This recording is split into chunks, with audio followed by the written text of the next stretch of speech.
Hari ini sidang peninjauan kembali Saka Tatal digelar perdana di Pengadilan Negeri Cirebon, Jawa Barat.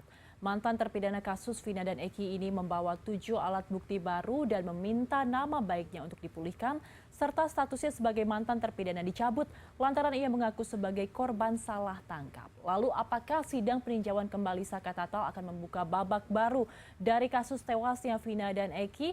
Malam hari ini kita akan membahasnya bersama pakar hukum pidana Unsud, Profesor Hipnu Nugroho. Prof. Hipnu, selamat malam. Terima kasih atas waktunya. Selamat malam, Mbak Ayu. Baik, Prof. Hipnu, kalau kita melihat dalam sidang peninjauan kembali yang berlangsung siang hari tadi, kuasa hukum Saka Tatal ini membawa ada 7 novum atau alat bukti baru. Di antaranya adalah foto Vina dan juga Eki pada bulan Agustus 2016 dan juga ada hasil visum yang di dalam itu menyatakan bahwa tidak ada luka tusukan senjata tajam. Apakah menurut Anda ada 7 novum yang dibawa ini cukup kuat untuk membuktikan bahwa Saka Tatal ini adalah tidak bersalah dan merupakan korban salah tangkap? Ya, gini Mbak Ayu, hari ini adalah baru sebagai bentuk permohonan Oke. dari penasihat hukum, yaitu membawa bukti-bukti baru. Bukti-bukti baru itu adalah bukti-bukti yang tanda petik pemikiran penasihat hukum keluarga. Penasihat hukum selalu berpikir dari subobjektif yang subjektif. Kan gitu kan. Ini harus kita lihat. Subjektif apa? Subjektif pemikirannya. Subjektif apa? Subjektif penilaiannya. Kan itu kan. Oleh karena itu, itulah. Disinilah baru babak pertama, Mbak. Baru pertama. Kita belum mendengar bagaimana besok penuntut umum menjelaskan tentang bukti-bukti yang disampaikan tadi. Apakah bukti tadi ada relevan atau tidak? Kan itu. Ini yang belum ketemu. Akan ketemu imbang besok kalau sudah jawab jinawab antara penasihat hukum dan penuntut umum. Itu akan kelihatan. Tapi kita apresiasi luar biasa teman-teman penasihat hukum ini yang hari ini jalan ya, Saka Tatal. Karena apa? Ini bukti-bukti sekunder. Jadi bukti sekunder itu bukti yang masih perlu bantuan bukti primer, Mbak. Oke. Kan itu.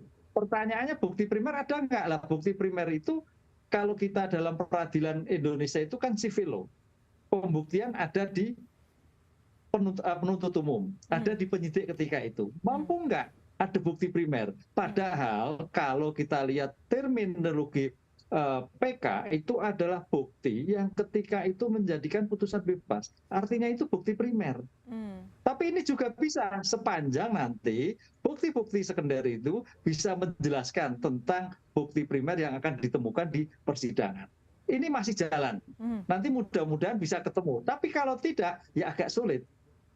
Karena bukti itu harus bukti primer. Gitu. Oke, baik. Jadi untuk bukti-bukti sekunder yang hari ini dihadirkan di sidang PK ini masih akan terlihat kuat atau tidaknya pada sidang lanjutan di hari Jumat kalau saya tidak salah ya untuk sidang lanjutannya.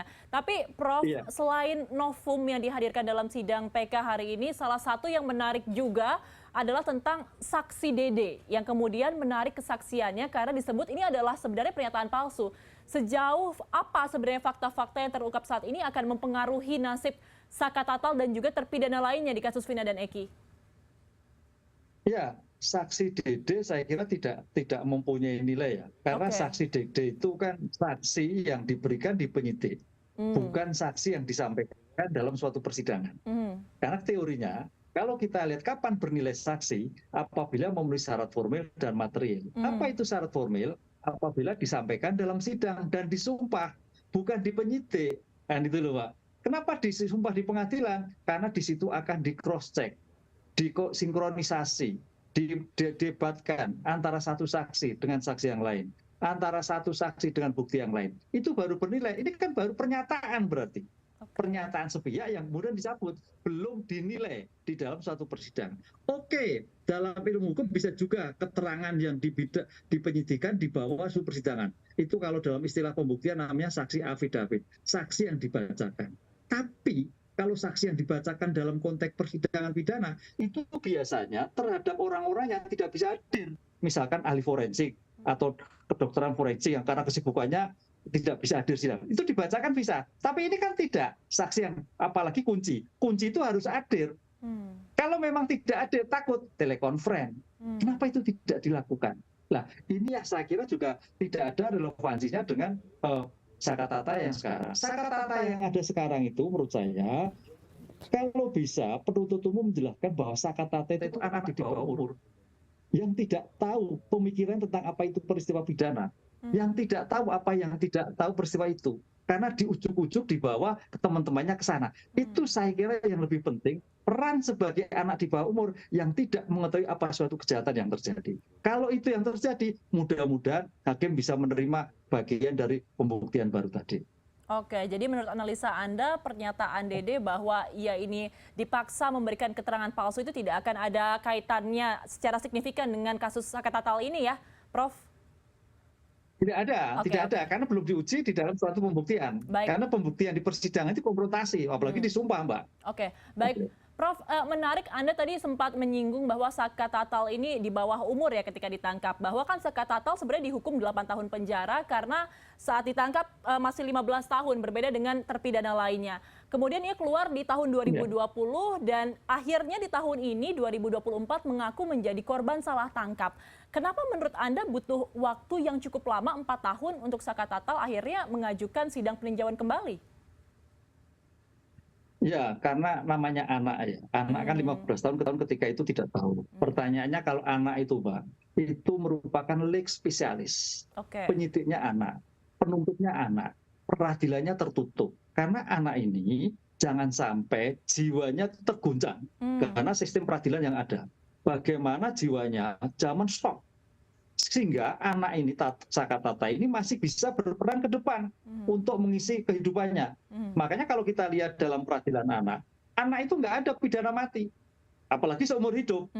Maksimal itu 13 tahun. Jadi kalau kemarin sampai 8 tahun, saya kira hakim PN, PT, sampai kasasi melihatnya secara objektif. Kan itu, Mbak. Kita juga jangan sampai menampilkan bahwa peradilan tersebut sesat loh, tapi berpikir objektif loh ya. Sampai seorang pengadilan hakim menjatuhkan putusan 8 tahun, berarti ya ada sedikit bukti terhadap perkara yang bersangkutan. Ini yang harus dipahami. Apalagi teman-temannya seumur hidup. Ini suatu yang luar biasa. Hakim harus melihat berarti, oh peristiwa itu pasti ada. Ini kita yang harus pahami bersama.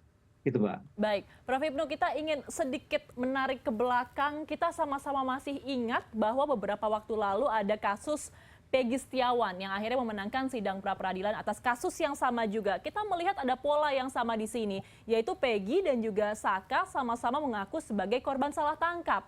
Apakah menurut Anda dikabulkannya pra-peradilan Peggy ini bisa menjadi pintu masuk untuk Sakatatal di sidang PK-nya? Juga tidak ada kaitannya, Mbak. Sidang pra-peradilan Peggy hanya khusus terhadap Peggy. Apa itu Peggy? Seseorang yang dinyatakan tersangka, tapi Polda Jawa Barat tidak memenuhi kaidah asas bagaimana penangkapan yang terjadi, bagaimana penuntutan terjadi. Karena kan kalau kita lihat kan seseorang sebagai tersangka itu harus diperiksa dulu sebagai saksi. Ini kan tidak, ujuk-ujuk ditangkap. Ini yang saya kira menjadikan problem. Makanya di pra-peradilan itu hanya menguji pada eksaminasi OSJAS, bukan investigasi OSJAS. Oleh karena itu dalam hal kasus Peggy, bebas betul, tapi bukan bebas dalam arti material kasus pembunuhan dan perkosaannya, tapi bebas dalam arti Polda Jawa Barat yang tidak memenuhi asas-asas pemeriksaan yang baik sesuai due process of law.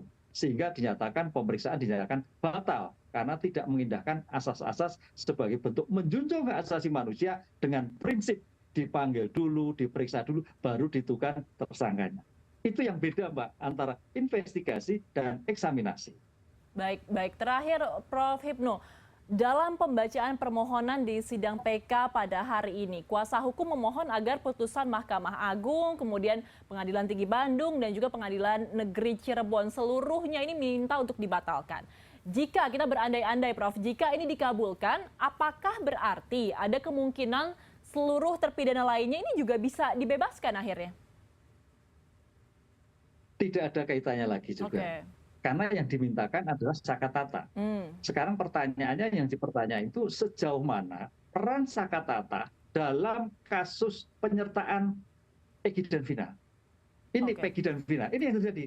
Perannya, makanya kita sejak tadi perdebatannya Sakatata itu tahu tidak, mengerti atau tidak, mau membawa senjata atau tidak. Jadi bukan tidak terkait 8, hanya yang bersangkutan. Kecuali ketujuh-tujuhnya ini mengajukan PK kembali. Baru bagaimana peran, karena ini suatu penyertaan, Mbak.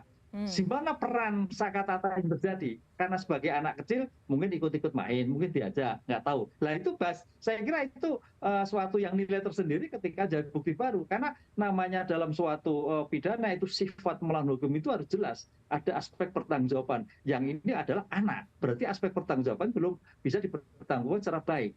Itu saya kira poin penting di dalam kasus ini. Jadi tidak usah membawa itu, tapi fokus kepada Sakatata, bagaimana peran, bagaimana kondisi, sehingga anak yang tidak mampu bertanggung jawab ketika itu di hadapan pada suatu persidangan, ada suatu kasus yang cukup meresahkan masyarakat karena pembunuhan berencana. Begitu, Mbak. Baik, kita akan melihat bagaimana jalannya sidang lanjutan dari peninjauan kembali Sakatata yang akan berlangsung hari Jumat mendatang. Ya, terima kasih telah bergabung bersama kami malam hari ini. Ada pakar hukum pidana Unsud, Profesor Hipnu Nugroho. Selamat malam, Prof. Sehat selalu.